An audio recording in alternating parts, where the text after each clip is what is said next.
All you wonderful people, this is Andre the Game Idea Guy, and I know it's been a good minute since you guys have seen me live. Yeah, I gotta cut my hair and get my face kind of trimmed again. This is just recently moved, so I haven't had a chance to really do all that.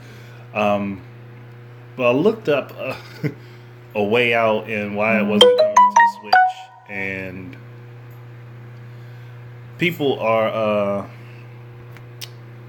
obviously confused as to the reasoning behind why it isn't coming to the Switch. And the easy answer and the obvious answer and the truthful answer is likely that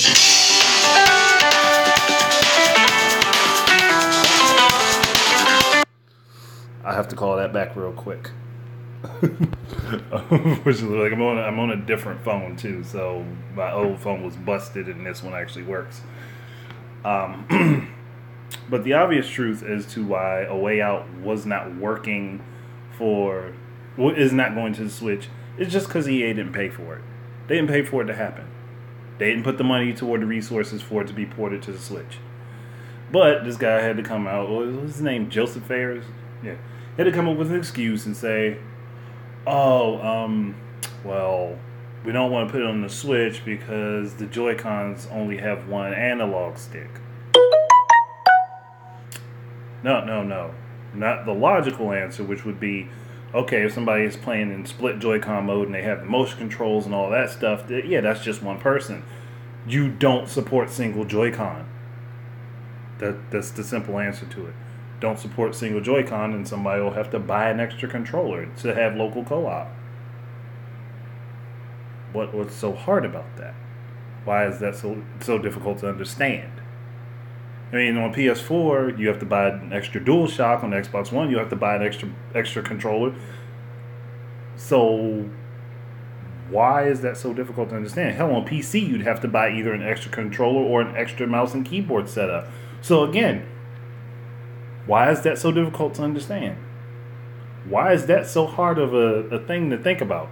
You have multiple different control options and control schemes with the Switch, and it's like this guy either one has no idea what the Switch actually is, which would probably be a little weird since he's in the game industry and it's been out for a year, and on top of that it's highly popular, so he should have an idea of what it is. And then it's like he's like spouting off bullcrap. I'm like, sometimes I just wish developers or publishers or whoever would just tell us the truth. It wasn't paid for. That's simple. It wasn't taken care of with the bankroll, so it's not going to happen. Why is that so difficult to say? Because it's truthful? Because it's completely transparent? Or is it mostly because the publisher would rather give vague excuses as to why something can't work, so that they can always fall back to that when they don't want to do something, and they can just easily just brush it off? Well, it just won't work there. Like, it won't fit on that. No, we don't want to do that.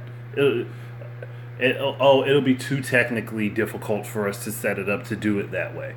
Like, you literally have a device that is set up to be able to easy to port games to from the PS4, and it's been explained time and time again by other developers and publishers that it's easy to port from PS4 or PC over to the Switch. But people, for some reason, is like the logic that they go with is that, I guess their logic is that not everybody knows that. So when they can throw out these bullcrap reasons, people are just like, oh, okay, that makes sense. I think that works a whole lot. That works well.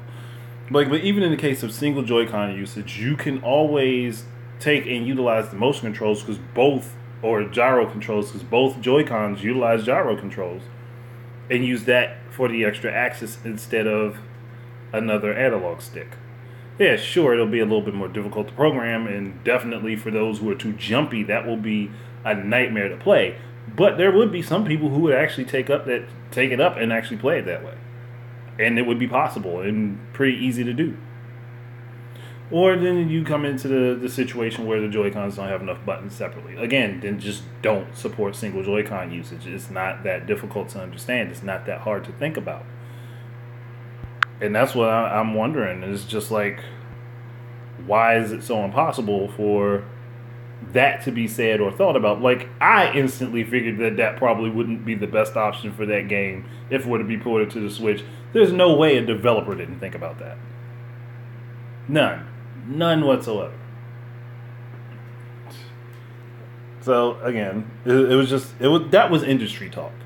That was industry talk to basically say it's not paid for, we don't want to do it. And that's the truth of it. It's not paid for, we don't want to do it. That's all there is to it. But instead of just saying that, they decide, no, it can't be done. Which is dumb. But that's it. I'm not going to harp on it too long because it's not really that big of a thing. It's just like it was just stupid reasoning, and I kind of just wanted to talk about it and point out how dumb it was. But that's it. Thank you guys very much for listening. Keep your eyes and ears up for more stuff from me. And until the next time, enjoy your games and peace out. And hopefully next time you see me, all this will be cut and shaved and everything. I won't look so much like Moses. Peace out.